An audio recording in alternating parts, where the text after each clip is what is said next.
I hope you're proud of yourself.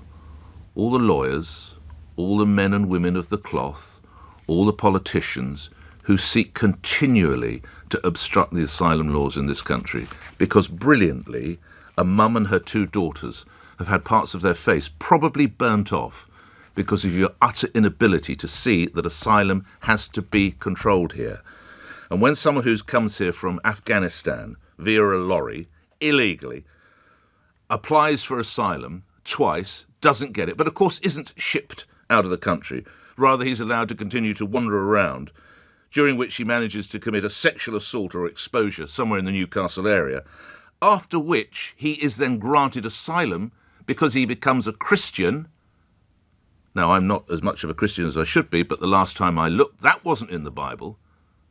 So again, to all the lawyers, all the politicians, all the activists, the men and women of the cloth, one of whom vouched for his supposed change to Christianity, well done to you. There are 2 children and a mum in hospital with parts of their bodies burnt off with acid, courtesy of your work. First class.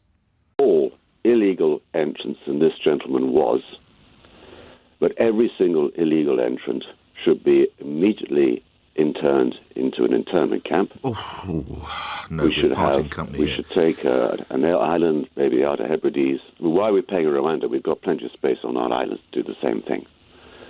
This is exactly what happened in World War II. In fact, the Isle of Man was used, not even for illegal entrance. They were used actually for people who are enemy aliens, residents in this country. Patrick, yeah. I understand your anger, and I'm with you to a degree, but what message does it send out about Britain's standing in the world? Well, let me carry on. Sorry, let me finish. That we turn an island into a World War II style internment camp. Well, we are in a situation of a World War II in a sense of a migration war. This is not going to stop. It's going to get worse and worse and worse.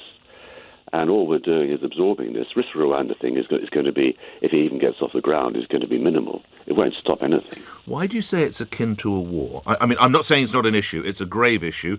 Yeah. And we haven't got room for 5 cities the size of Birmingham over the next 20 years. Let's all agree with that. We haven't got room now, as it is.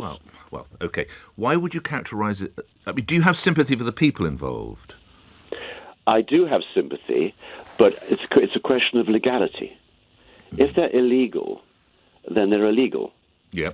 And we have to. We see the trouble we have at the moment is there are no teeth. No teeth. Well, no. If you have lawyers, they will arrive on our shores illegally. Yeah. And they're immediately housed in an hotel, wherever it might be, pass from pillar to post. They're absorbed into our system, and then they disappear. Yeah. And there's sort of a fog. Yeah. Okay? But they're not. They haven't disappeared. They're here. Poor people. I'm a son of a migrant myself. My father was a victim of Nazism in Vienna, so he came over here at age 11 on his own. Okay. But legally. Yeah, well, same as my granddad. Yeah, exactly. Well, no, he wasn't a victim of fascism, by the way. I hasten to add. Yeah. No. So until whether we're having our own island as an internment or Rwanda, it's semantics. It's the same thing. It's a deterrent to stop the illegality. I'm absolutely with you on a deterrent. That's why I think Rwanda should at least be tried.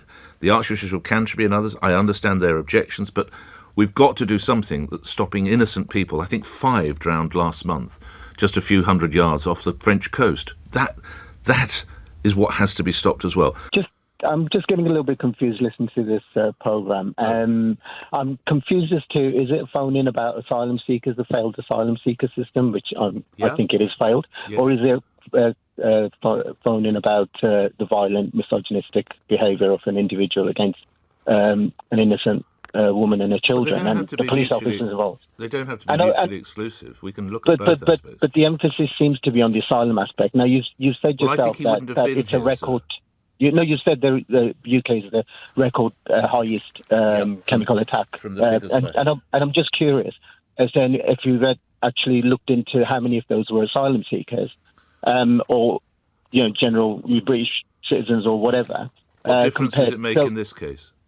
Well, because every single call that you've had, practically, almost, is all focusing on the asylum element. The failed asylum, I accept that. But do you not see this attack on these innocent children wouldn't have taken place if we had proper asylum laws? But what about all the other attacks? Well, they're appalling as well. The record figures I've just read. In the UK? Why would you get into this, what's known, I think, as whataboutery, with two young children no, and I'm a saying woman these are with two burnt faces. events. What on earth has that to do with it? No, these are two mutually exclusive events. One is a failed asylum issue, and then there's the issue of a violent person. But we could have prevented it, sir. The underlining element seems to be like he's an Afghani, and it's like almost saying that all Afghanis behave like this. Oh, no. Please, sir, I have never suggested that. I have never suggested that all asylum seekers, none of my callers, emails, texters, tweeters, Xers have suggested that. All we're saying is that this is one of those attacks that could, I would argue, fairly easily have been prevented, lastly. Yeah, this is my point. So you've got one attack. Yeah. Which is committed by an asylum seeker. And I practically guarantee you, if all the other, whatever record figures we have in the UK, if all the others were asylum seekers, they would all be hitting the headlines. My point being that this is the fact that he's an asylum seeker, I think, is a mutually exclusive factor in the fact that he's a violent, misogynist man.